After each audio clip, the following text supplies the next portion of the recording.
tema da nossa aula é a crosta terrestre e suas particularidades. Então vamos lá, para a gente relembrar o que é a crosta terrestre, para a gente aprender, a gente precisa relembrar sobre a litosfera, né? A litosfera é uma das camadas da Terra, tá? E ela está relacionada especificamente sobre a superfície da Terra, tá bom? Então a gente vai ver que a crosta terrestre faz parte da superfície da Terra e ela está dividida em crosta, manto e núcleo. E aí a gente tem dois tipos de núcleo, o núcleo externo e o núcleo interno. Como o nome já diz, né? O núcleo externo está um pouco mais afora e o núcleo interno é o que está mais para dentro do nosso planeta, ok? E aí o que acontece? É na crosta terrestre, na parte mais externa, que a gente vai encontrar a formação dos relevos e dos diferentes tipos de solo, nessa camada aqui mais fina, tá? Essa camada mais fina, né, é a camada externa, a camada de fora do nosso planeta. E ela é considerada a casca da Terra, tá?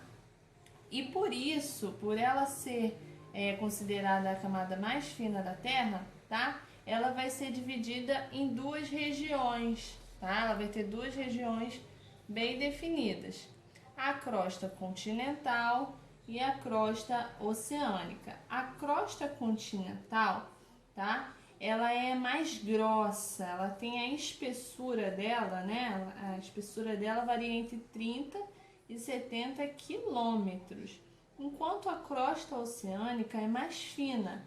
A espessura dela varia entre 5 a 10 quilômetros. Então essa é a espessura da crosta oceânica e essa é a espessura da crosta continental, né? Uma diferença bem grande aí de uma para outra, ok? Só que aí o que acontece?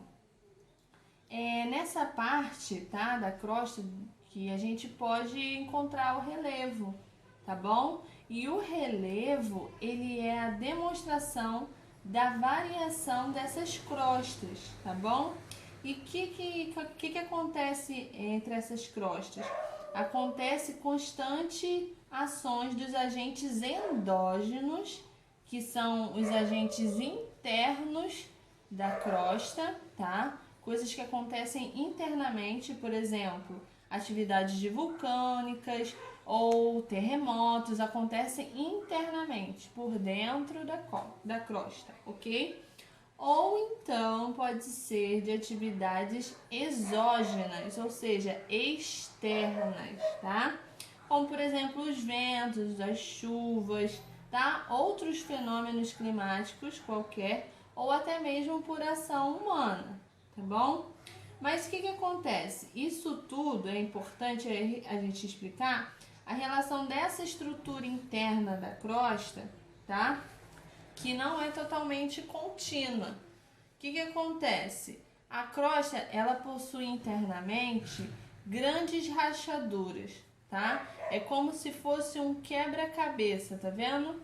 Cada uma das partes dessa crosta terrestre, tá? Esses espaços são divididos, ó, formando um quebra-cabeça. E essas peças, percebam que elas se encaixam entre si, uma peça com a outra. Essas peças que a gente fala, né, é chamadas de placas tectônicas.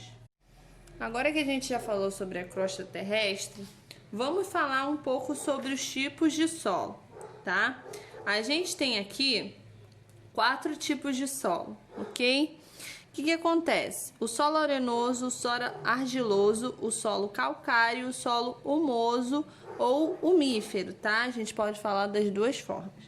O que acontece? O solo arenoso, ele é caracterizado pela presença de grandes espaços devido ao tamanho dos grãos de areias. Então, é aquele solo da areia do mar, né?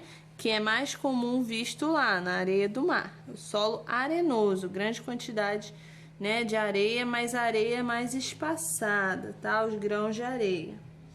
E aí o que acontece? Esse tipo de solo, ele não tem muito nutriente, ele não consegue armazenar os nutrientes, tá? Então ele não é um solo muito bom para plantar, né? Pra gente fazer, construir plantações, ok?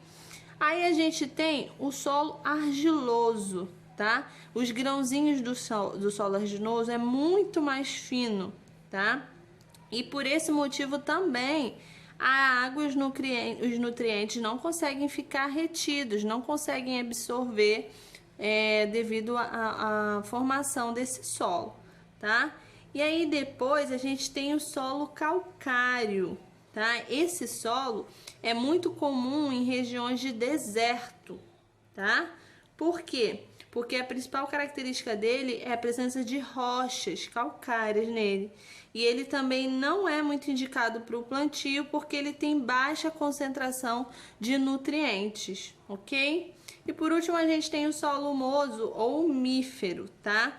Que esse sim é o indicado para plantio. Por quê? Porque ele tem a presença de grande quantidade de matéria orgânica, tá? Então ele consegue absorver muita matéria orgânica e também alguma decomposição de animais, e isso faz ele ser rico em nutrientes, tá bom? E aí o que acontece?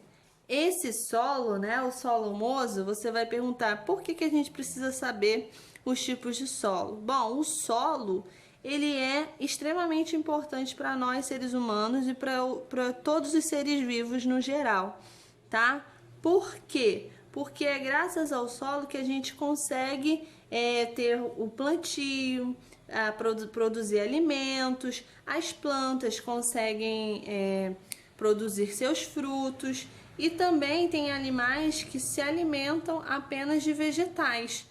E os outros animais que não se alimentam de vegetal se alimentam de alguns desses animais que precisam se alimentar de vegetais. Então, um está diretamente ligado ao outro, tá? Então está tudo conectado. Então o solo serve para plantio, né? E alimento de animais para nós seres humanos também, né? Nós plantamos aí árvores, né, frutíferas como maçã, né? Então a gente precisa desse tipo de solo para sobreviver, assim como também alguns animais precisam de se alimentar, né, de vegetais, e os outros animais que não se alimentam de vegetais se alimentam de animais que se alimentam de vegetais. Entenderam? Eu espero que vocês tenham entendido a aula de hoje e a gente se vê em outra aula, viu? Um beijinho, até a próxima. Tchau, tchau.